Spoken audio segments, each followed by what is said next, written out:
Good morning, good afternoon, and good evening, and welcome to Umlink Energy Speaks Back, powered by Hark.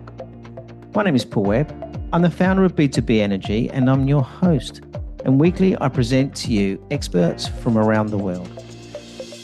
Welcome to episode 97, where we are in Ohio, where we interview a PhD and understand English for sustainability. Our purpose, as always, is to provide a good understanding of energy management knowledge from around the world, which is available today for us to deliver savings that impact on our planet.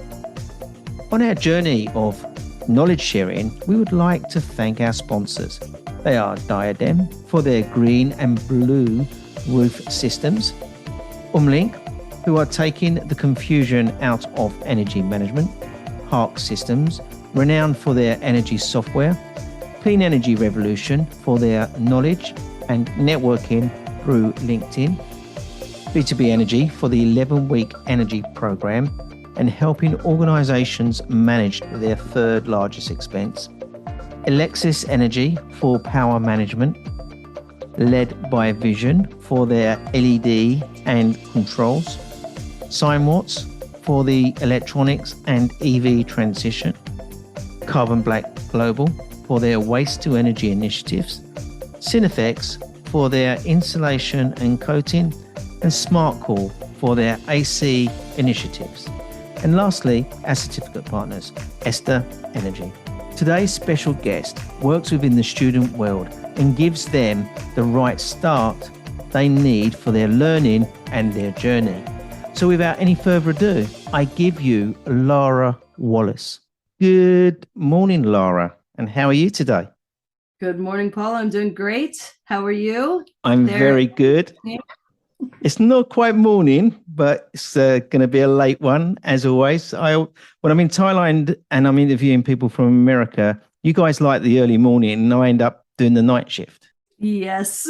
So not Well, great. thank you for offering the morning, because the night shift probably would not work so well for No, me. it wouldn't. It wouldn't.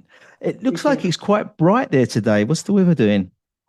We have unseasonably cool, lovely temperatures right now. Right. In Athens, Ohio of the United States. It's in the southeast of Ohio. But yeah, it's lovely here. It's cool and sunny, breezy. Usually it's not like this. Right. Is it because all the heat's over in Europe at the moment? Yes, I think so. Yes. It's yet another sign of for me this climate change and what we're going through currently. We are in the rain season here at the moment, and it hasn't been raining a lot out here since we've been here, but we've seen signs of it because the rivers constantly flowing and things. But it's the world's gone through a little bit of a time change, I think, currently, especially with the UK and Europe, significantly high temperatures at the moment. Yeah.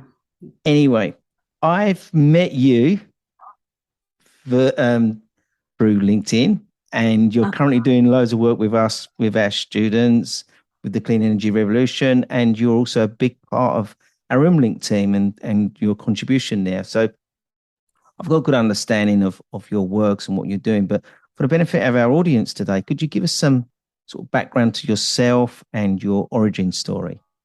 Ooh, yes. Well, I guess it all started back in Cincinnati, Ohio, in the suburbs, where, suburbs, just neighborhoods upon neighborhoods. But what I was drawn to growing up was nature and people who have different experiences from my own. So as a child, I spent a lot of time in the woods, playing in the creek, going hiking. My dad was really good about taking us hiking pretty much every weekend, I think. And so as an adult, when I finally was able to strike off on my own, I found myself still enjoying nature, still going out, but also seeking experiences to speak with other people from different countries and different backgrounds from my own, because I just really love learning as much as I can about everything. So after traveling many places around the world, not enough places, but we can always travel more. Yeah. I ended up back in Athens, Ohio, and Athens is a university town. It's home to Ohio University. So it really has a very small town kind of feel. You can walk many different places. You don't have to have a car to get around. Mm. There's a very strong movement here to live in a harmonious way with nature as much as possible. So yeah, it's a very lovely place to live, and we have a fairly good sized international population because of the university. And Right. so I've spent so much time working with a lot of different international graduate students when I was teaching at the university, and learning as much as I could about everything.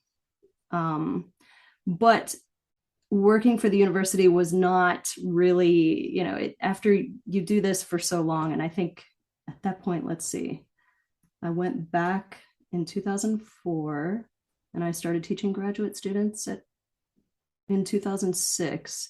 So after this much time, I started thinking, well, I need to be doing something else, right? And as you're well aware, we've got this climate crisis. There are a lot of things that need to change in the world if we are going to thrive, if we're going to be able to continue living in harmony with the planet, because right now we are not. And I just thought, I need to make a bigger impact somehow. So what can I do? I have a lot of interests, but I'm not going to go back to school to get, another master's or another PhD. That's not in the cards.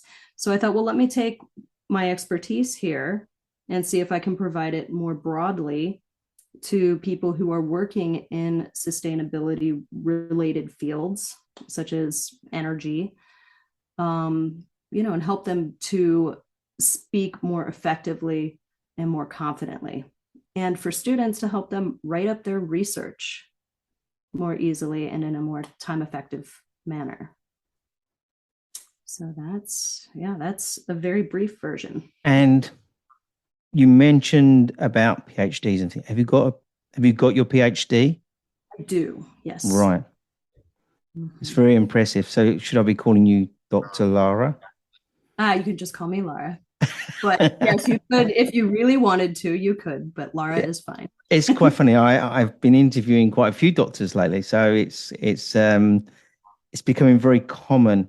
And it's quite interesting that the doctors that I know have this feeling of wanting to give back what they've learned.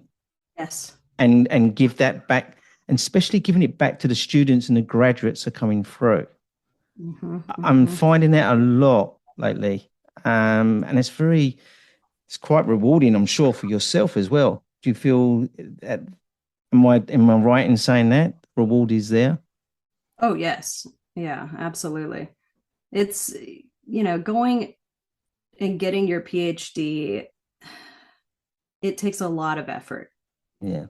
And I'm of the opinion that anybody who can get into a doctoral program and who is not afraid to ask for help from their community, and people who have the perseverance to get through the experience, you're going to come out and you will have your credentials. You'll have a deeper understanding of that piece of your field, of your research. But it's a grueling process. Yeah. Doesn't stop there, does it? Oh, yeah. Yeah. What's your PhD in? Oh, the PhD is in cultural studies and education. Right.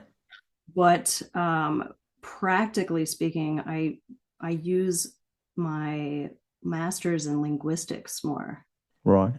So I'm more in the realm of applied linguistics than anything, but the PhD certainly did help me to dive deeper into a lot of different topics. Well, Yeah. one in particular, because it's an interdisciplinary program. So, And what you find in the challenges currently with the students and graduates coming through, what are their challenges? well, first and foremost, the workload, Hmm. right? So you might think research and writing, yes, those are also difficult, but the workload is very challenging. And as I understand it, in the United States and in the UK, we have slightly different systems. Um, in the US, when people come to do a PhD here, they start off with coursework. So they're doing coursework. If they are doing lab based research, oftentimes they're in a lab. And then if they get a teaching assistantship, they're also teaching. And many of those teaching assistants are teaching for the first time.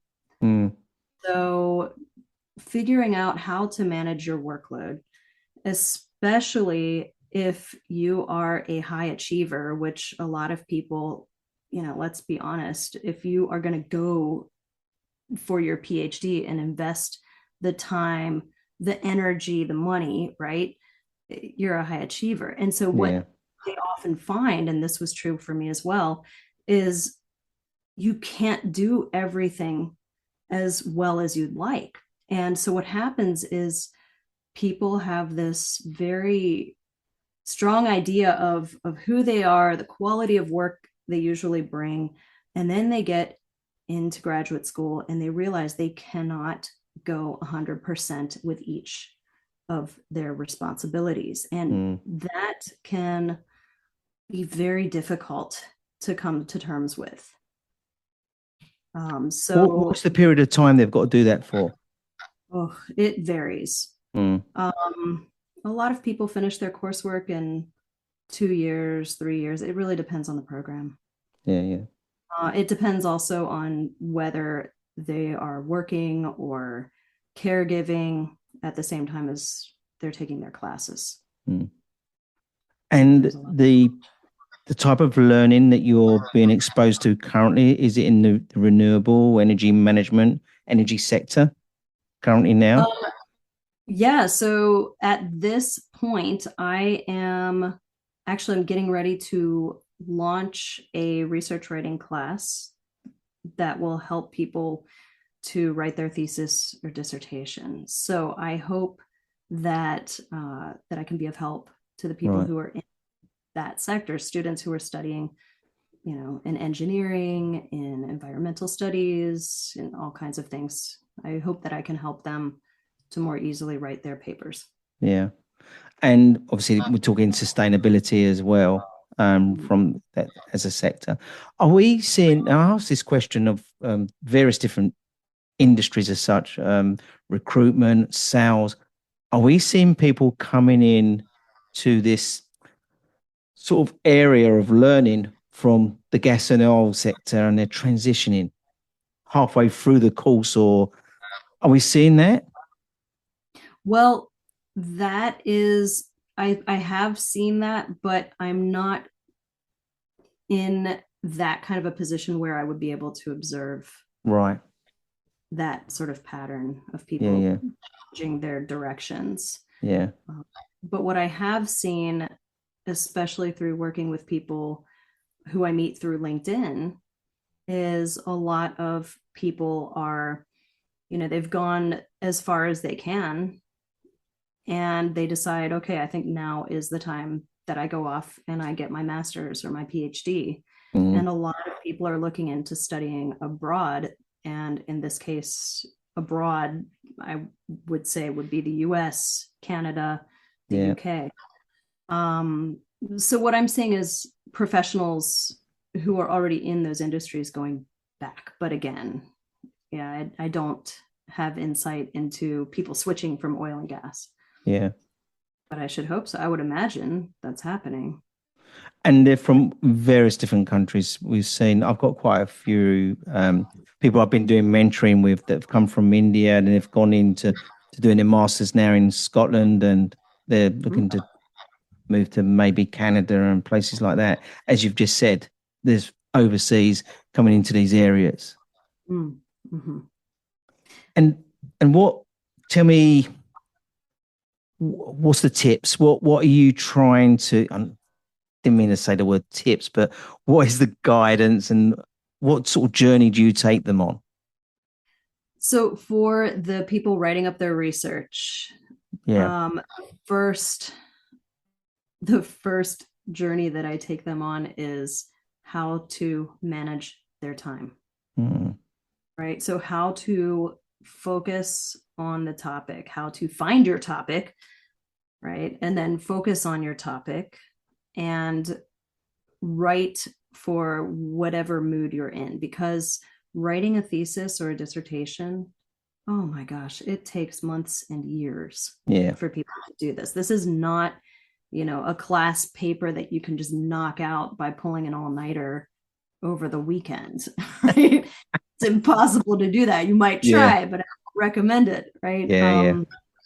So what happens is, for people who don't yet have that experience, they benefit greatly by having a systematic way to organize what they're reading, how they're thinking about these topics, who the people in the community are who can help them, right? So, of course, there's your advisor or supervisor, but also people like subject librarians Mm. who can help they can help you to really refine your searching abilities, right? Because yeah, I know a lot of people can get on to Google Scholar and search for articles, but that's just the beginning, right? We Yeah. need to get solid research on which we're basing our own research and formulating our own arguments. Mm. And you can't just go and get anything, right? You need to know what to look for. And subject librarians are,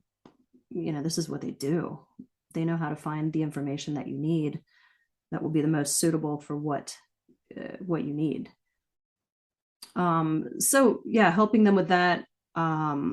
Really, with the writing course that I've developed, it's taking students through step by step of the paper, from ideation to organizing it and then to writing it, and then in the final stage, of course, going back and once you have most of the ideas and you've supported your ideas with your findings, with the literature, going back to make sure that the readers can understand what you're saying.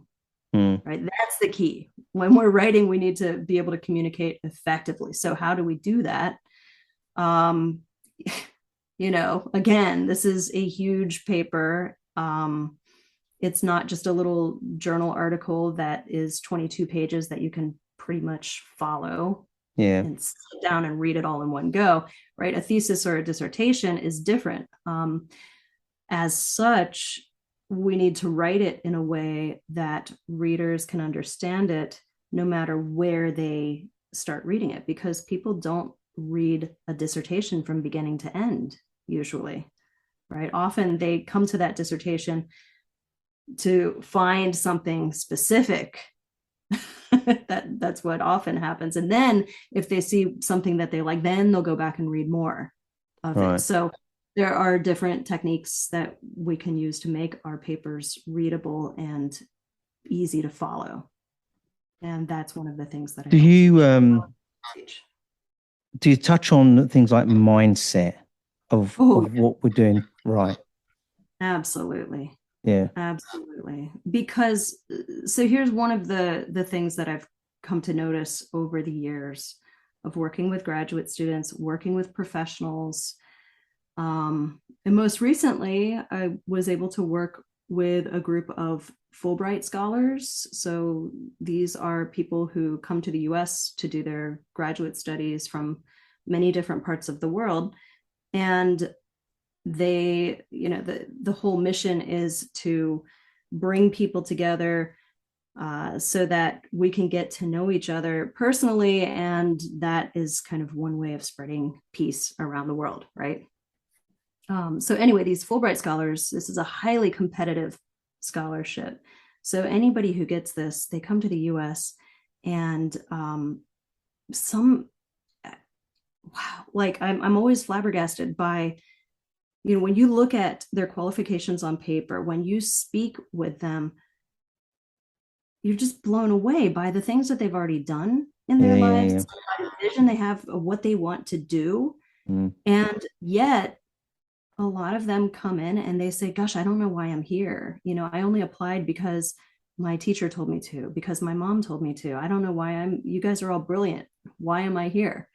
Right. And this is something that I hear again and again and again Right. from high achievers. And so what I think is happening is when you get to a certain level of experience in your life, the unknown unknowns become a stronger presence, right? Yeah, and so you more strongly feel, oh my gosh, yes, I do know some things, but wow, there is a lot out there that I don't know. And I think that can be really difficult for people, especially when they get into graduate school, because they're starting to dive very deeply into a particular discipline, into a particular topic. And the more you do that, the more you realize how complicated things are and how many moving pieces there are. And so when they sit down to write some of their paper, a lot of them really struggle with mindset because they think, oh my gosh, there's so much out there in the literature. How could I possibly do a literature review to talk about everything that has been done? Yeah. Well, thankfully, you don't have to talk about everything that's been done. That's why you talk to your subject librarian. They can help you. That's why you talk to your supervisor. That's why you go to conferences, right? So Yeah. you can get input from other people on. And get the direction.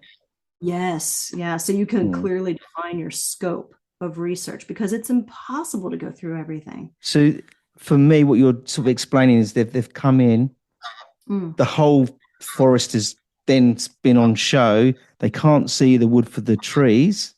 I like sayings, and they become totally out of their comfort zone, and they just don't know where to. They just don't know where to turn, do they?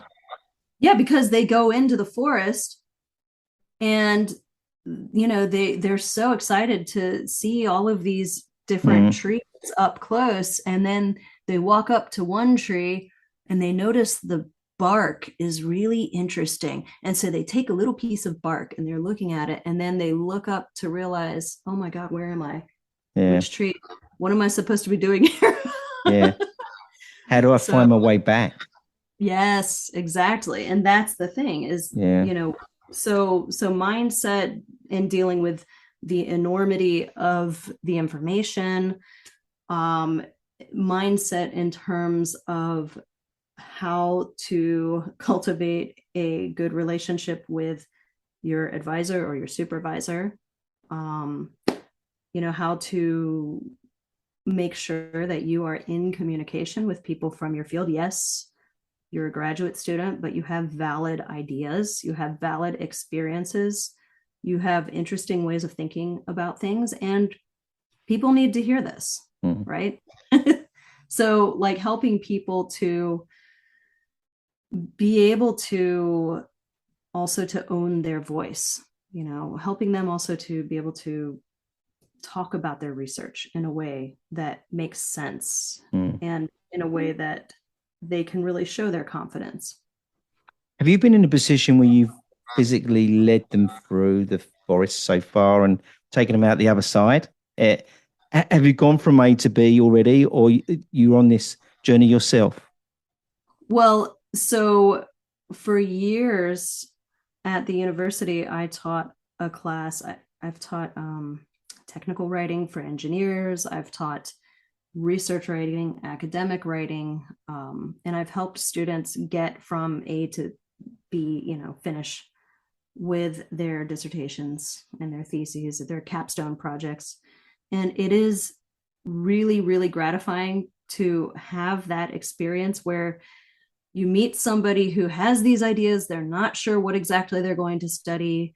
I was very fortunate to be able to help people refine their research area, their research questions, and then take those questions that I helped to draw out of them to their advisors or supervisors. And then they write up their proposal.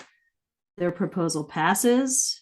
They conduct their research. They write up their paper. I get to help them as they go through that as well. And then in the end, when they're there to defend, so in the US, we call it a dissertation defense, right, or a thesis defense, right? So I guess that's similar to the Viva, right? Yeah.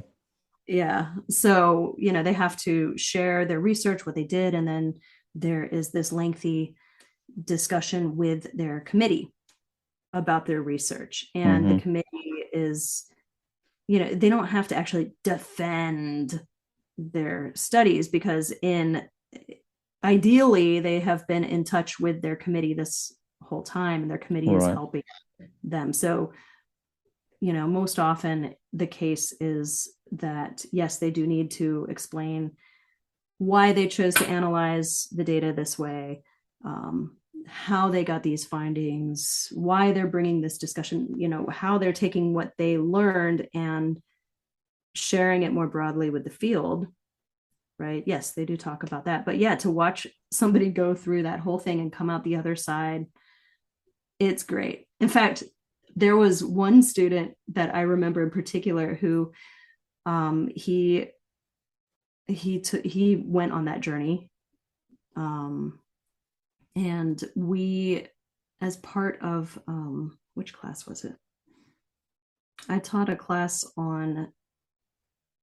basically on explaining your research. So we did it in a number of different scenarios. So a poster presentation, a conference presentation, and a job interview, and a mock defense, right?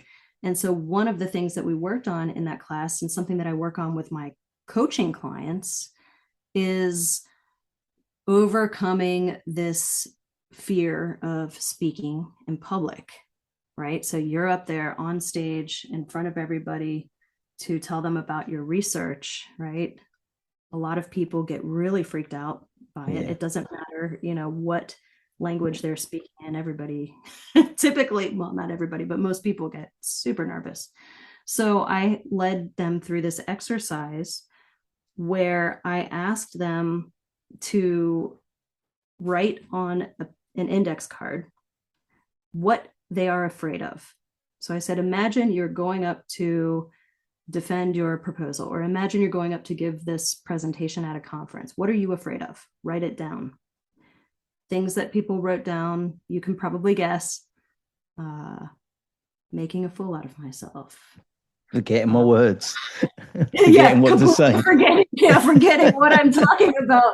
Mind blanks, things like that. Yeah, exactly. And so then what I had them do was, all right, so that's what you're afraid of. Now, what I'd like for you to do is rephrase that into something you want on this different piece of paper. All right. And this different piece of paper, what do you want? I want to speak articulately and organize my thoughts clearly so people can understand. Yeah. And that would be instead of having your mind go blank, for example. And then I gave them a little tiny sword, not a real sword. Those little, I hate to say it, it's a plastic sword. Sorry.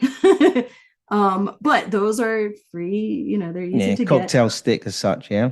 Yeah. Well, I mean, I've got this lovely letter opener that a student brought me from Toledo. Right. Nice. But then what they do is, I said, all right, what I want you to do is take that sword and poke it through your index card and put it up on your bulletin board.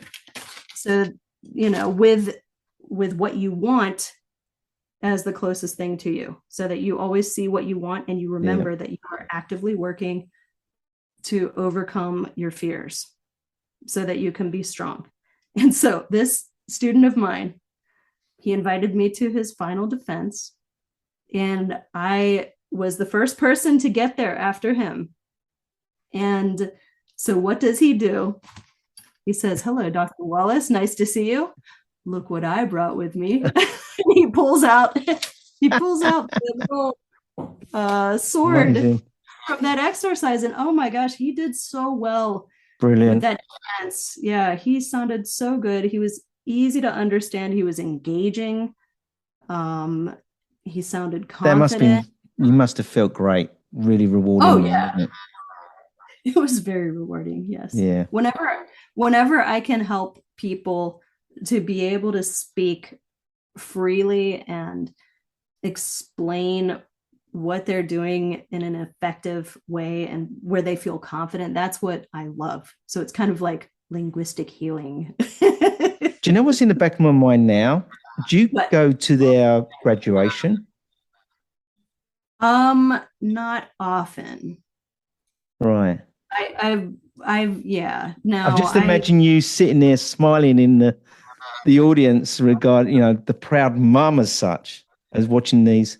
well, I mean, yeah. So I do that more online when they post their graduation pictures. Right. I'm the proud mom there saying, Yeah, "Yay, yeah, I'm so proud of you. Good job." yeah. Or sometimes I would go and meet up with them right before graduation when everybody's kind of milling around Yeah, waiting yeah. to go inside. But yeah, I don't. Yeah, I like to stay in quiet places, Paul. I like it. You mentioned about your dad and going on these walks in your childhood. How do you think that's come into your today's world and what you're doing? How does that connect? Yeah. You mentioned about the connection and things. Where's the connections there? The connection is this. I have found so much peace and wonder and appreciation by being outside in nature. And it really it pains me to know that what we as humans are doing to this planet, um, overusing resources and being wasteful, uh, polluting the environment, having all of these species go extinct. This, it really, really pains me. And Hmm. so I'm taking my appreciation and reverence for nature, and what I'm trying to do is help people who have aligned interests. So somebody who's going to be doing something, anything Yeah. that will help us as humans to be able to live in a more sustainable way. I'm just, please let me help you amplify your voice. Let me help you finish your research. Yeah. Let's get it going because we need everybody to do whatever they can. And you find once they've launched into, they've graduated, etc., and they've found a career path, do they come back? Do you still communicate with them? Yes, yes. Yeah, thankfully, because we have social media, I do Yeah. get to hear from a lot of the people that I've worked closely with. Right. In fact, a few of the clients who I've worked with recently, they worked with me long ago as students. So, for example, I recently, in my effective English coaching course that I had somebody who I worked with like 10 years ago, I think, in one of those communication classes. She came back and she said, "I have been living in the US for 10 years now. Um, I've got a startup. I know what I want to do with my career, but I don't think I'm speaking as effectively as I need to in order for my career to go anywhere." Mm. And so I worked with her over the course of 2 months, and she went from being extremely self-conscious about the way she spoke. And English is not her first language. So she grew up speaking Chinese, and uh, the way that people learned English when she was coming up, they didn't get to speak very much. So when she got to the US, it was it was pretty much a shock, right? Yeah. All of a sudden she had to articulate her thoughts and do things in English. But yeah, so she's been a working professional, and she just thought, I need to come back to you and really let's work. And so what did she do? She dove all in to the work. So I've got videos and exercises for people to do, and we meet twice a week. Once a week is to discuss whatever technique they're working on so that they can apply it to their own speaking situations. And the other time a week, we work on mindset. Right. So whatever type of mindset issues are coming up. And so she went from being very apprehensive and worried about how she spoke to joining Toastmasters. Are you familiar with Toastmasters? Yes, I am indeed. There's a lot of people that I know in the industry that have gone down that route to help them with their public speaking. Yes. And It's very good. It's an excellent organization that invites people and gives them techniques for effective public speaking. And so now she's doing that, and she's getting ready to really blossom. This is exciting. Amazing. Yeah. Absolutely amazing. How many, do you have like a number in your head of, or do you document how many? You're smiling. You probably haven't. It's just you do it. Do you have any figures of how many people you've gone through and you've led the way? Well, Paul, I am a qualitative type person who okay, the short answer is no, I don't have solid numbers, because for me, what matters the most are those individual stories. Yeah. So exactly. I could figure out the number. Of course, I do have the numbers documented. At university level, when you want to go up for a promotion, you have to gather all kinds of data for, the numbers of students you've worked with and what your course evaluations were. So yes, I probably do have that number somewhere, but I'm guessing I'd rather not guess because it will be imprecise. Definitely hundreds. Brilliant. Now, it's come to that time now. I want to ask the question, but I want to ask in it a ways regarding, is there some stuff that you can help our listeners today? So I want a takeaway from you for our audience. But I'm wondering, is your takeaway going to be something you can give back to the students that are listening to this today? Is it going to be the same thing, or is it going to be different? If so, there's two questions there. Can you give something back to a student today to just as a starting point to make them think about, they may not be on your program, but maybe they should, but there's something that they could be doing today that can help them. And then my next question is there something as a takeaway you can give back to our audience today? Sure. So for the students, something that they can do, a lot of people get into this habit where they think they need to do a lot of their studies on their own, or just with, a few close people in their cohort. But I really would encourage the students to find their community who can support them.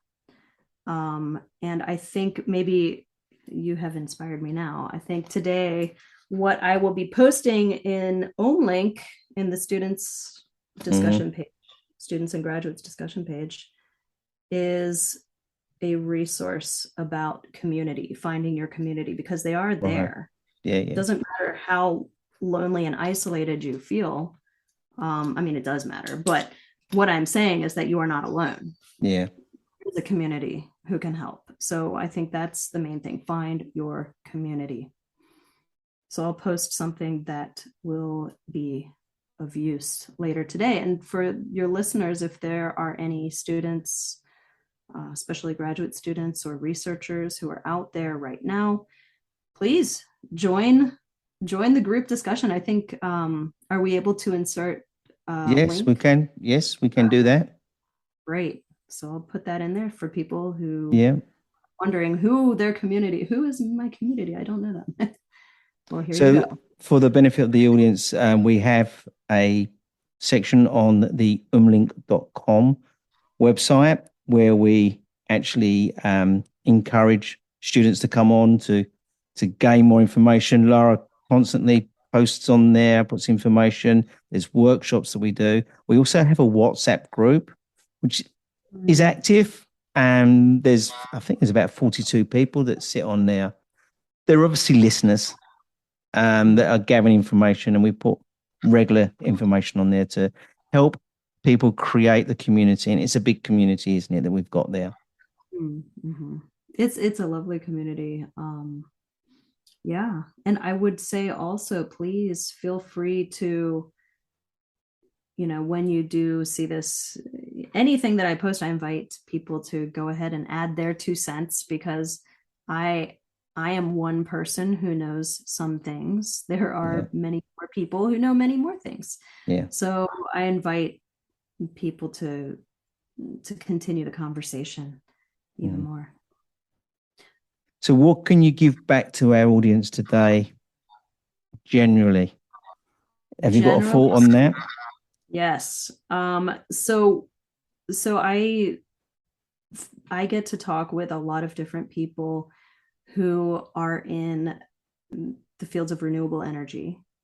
And a lot of the people who come to me are from countries where they grew up speaking other languages than English. Mm-hmm. And a lot of times they're finding that they are starting opportunities that are multinational, right? So instead of, for example, let's say this person's from Chile, let's say, okay, no longer, you're not just going to be working with people from Chile anymore. Actually, you're going to be communicating with people from Germany, from the UK, from the US, from many different places. And guess what? The language of communication is English. Yeah. So what I want to make very clear is this, because, well, I'll tell you in a minute, but what I see a lot of times is people finding themselves in this situation where they need to start speaking English more often, and they're not used to it. They haven't had to. It's been years since they've studied. A lot of people tell me that they would rather stay quiet than risk saying something with incorrect grammar, or risk using the wrong word, or risk their pronunciation sounding so different that somebody doesn't understand them. Notice I'm saying different. Mm-hmm. I'm not saying wrong. Okay. There's a reason for that. And the reason is that there are more speakers of English in the world who grew up speaking other languages. Yeah. Then there are people who grew up speaking English as their first language. And they, no matter where you're from, if you speak English, you are an English speaker, and you can make yourself understood. There are ways that you can do that, right? But it all starts with being willing to take that risk to speak, even if you can't articulate yourself as clearly as you can in your own language, right? Yes, it's fine. You're not going to be able to do it up to that level for a while, but with effort, you'll get there. And it's possible. So I work a lot of times with, seems like most of my clients are between the ages of 30 and 55. Right. Right. And so I have seen plenty of people, even in their early 50s, come in to work with me. They say, oh my gosh, I'm working with these guys in the US. They can't understand me. I can't understand them. What can I do? And I can give them, and I do give them, strategies for interacting, strategies for connecting, strategies for clarification when they need to find out what people are saying to them and they can't get it at the moment, strategies to clarify what they've said when they recognize that they've said something that was not understood. And of course, some very targeted pronunciation for those who need it. And I think the pronunciation piece is probably the most important here, because a lot of people, when they were taking English classes, a lot of people did not learn pronunciation. And there are many reasons for that. But what I have seen as somebody who's been active in that field of teaching English for so long is that pronunciation simply has not been taught until recently. And there wasn't a lot of research done until the last couple of decades on teaching pronunciation. So what happened, and with your pronunciation, of course, your identity is completely tied up with how you speak. You can't separate it. And so when people are asked to pronounce things in certain ways, right, you can imagine how they might have these feelings of, oh, that's not me. Yeah. Right. I don't speak like that. Who is this person talking? I feel fake. Right. But there are ways that you can adjust the way that you speak without sacrificing your identity, nor should you need to. And I am here to tell people that your goal with speaking, your goal with communicating is to make sure that you are understanding each other.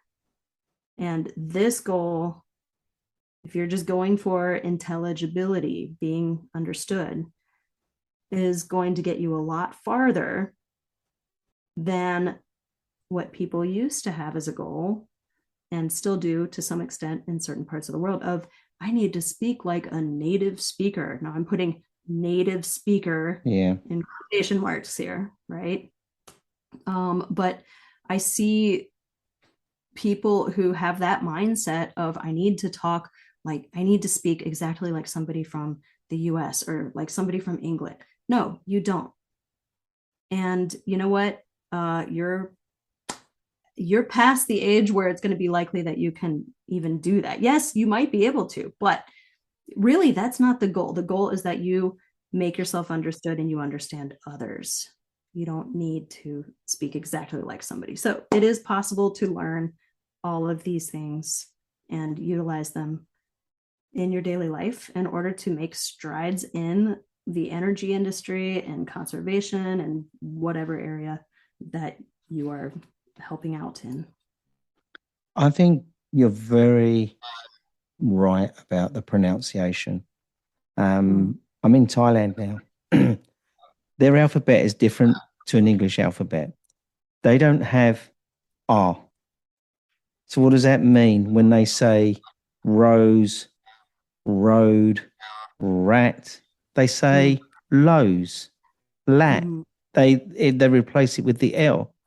And when someone, I've done business with people in Thailand, when they're communicating, the pronunciation needs to be perfect. Otherwise, you sort of try to understand what they're saying in English. They speak good English, but because of that one letter, the pronunciation so the focus does need to go on pronunciation. I totally agree with you there.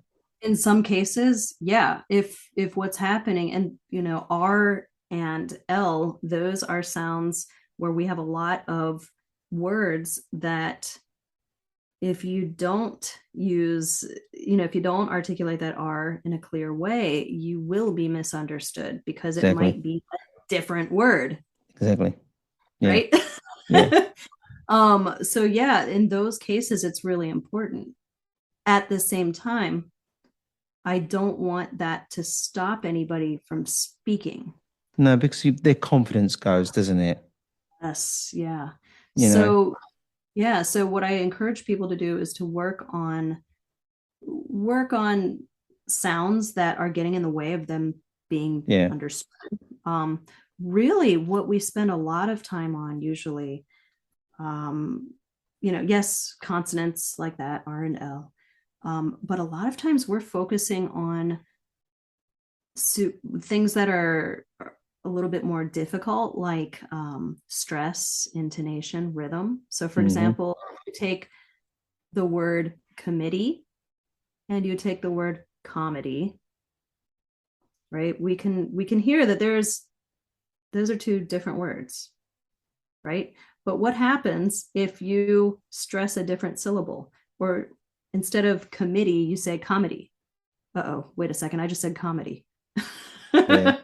Right? So Yeah. word stress is very important, and what happens a lot of times is people come from language backgrounds where that stress, making one syllable longer than another, where that's not something you do in that language, right?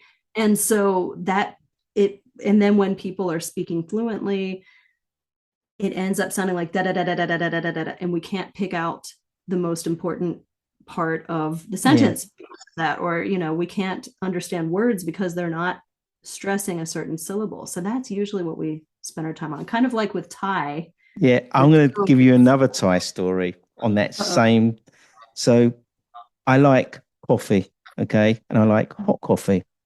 Thailand, they like cold coffee. So I have to say lawn coffee Americano, lawn cafe Americano. Okay. So when I was being showed how to say that, my girlfriend was saying lawn, and I'm going lawn.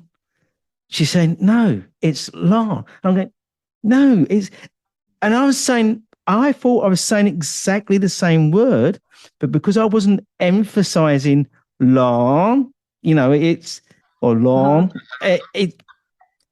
it wasn't the right word.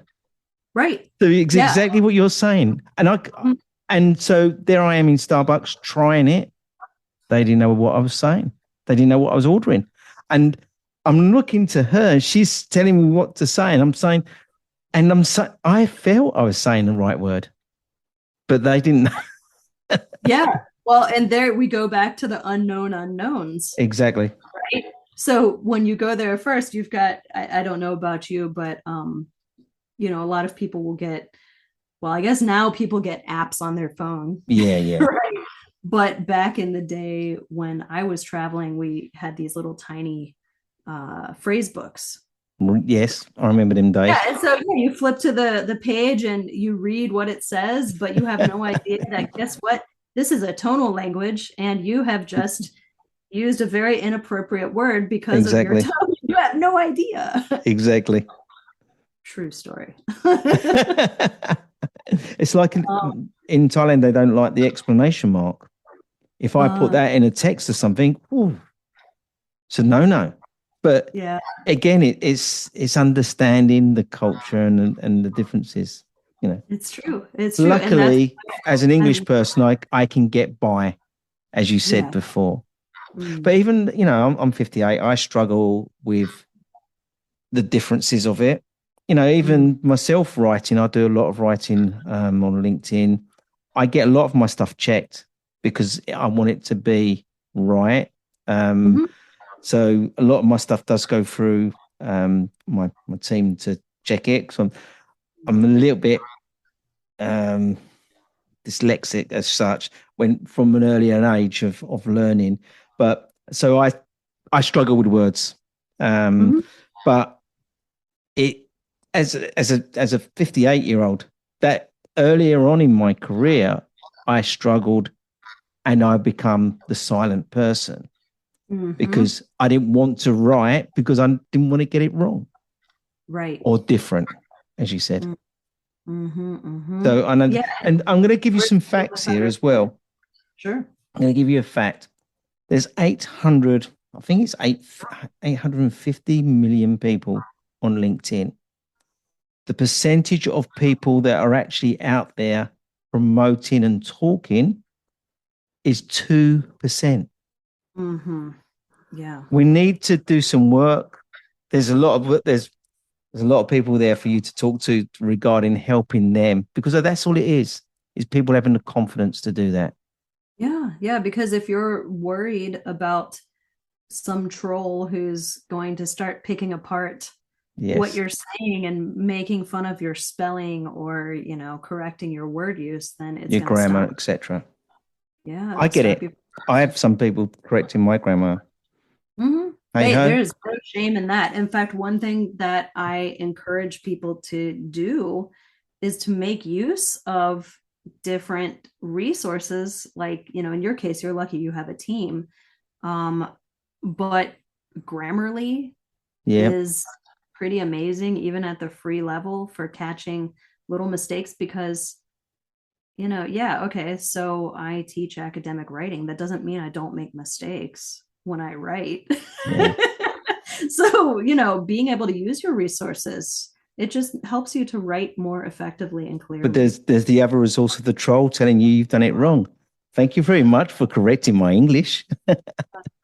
Yeah. Well, thank you for helping me to articulate this more clearly. Yeah. Uh, yeah, that's the thing. I recognize that there are ways to speak and write that are more clear and broadly accessible Yeah. to more people. At the same time, the question is, if you don't write like that, is it wrong? What does wrong mean? Wrong Yeah. according to whom? According to what situation? Now, if you're publishing a research article, yes, you're going to need to use standard grammar, academic style, because Yeah. you're speaking to a worldwide audience who is not going to understand your slang. Right? But if you're doing a post on Instagram, I think I heard you in one of your podcasts recently, you said you were teaching yourself Instagram. Yeah. I am too. High five. But yeah, if we use slang or something non-standard, or we don't have, we're not as careful with how we check our posts on Instagram, people aren't going to care as much in that forum No. because it's mostly a visual medium, right? We need to be prolific, not perfect, because we Right. need to get them messages out there. It's important. Right. Whether Yeah, it's we're right running. or wrong, get them out there. Get them messages out there. Get the messages out there, get the dialogue going, Yeah. Connect with other people. Let's make this happen because, we were able to, as humanity, come together and really roll back the effects. You remember the hole in the ozone, right? Yeah. I mean, humanity got together and did some pretty remarkable things to Close it. shrink that down, Yeah. right? Yeah. And we can do the same. It's just that we need to get out there, connect with people, and communicate effectively and confidently. Totally agree. Well, Laura, it's been amazing catching up with you. I'm just looking at my time thinking, I need to get to bed now. Yes. But thank you very much for joining us. It's been great hearing your story and your origin story and what you're doing for the students. And, thank you on behalf of those students for the work you're doing. And I'd like to say at this time, you and your family stay safe in these times. Likewise. And thanks for having me on. Thank you for having such a wonderful opportunity for so many people to get together and have dialogue and learn more. So I hope Brilliant. more people come and join us at OMLink as a result. Thank you.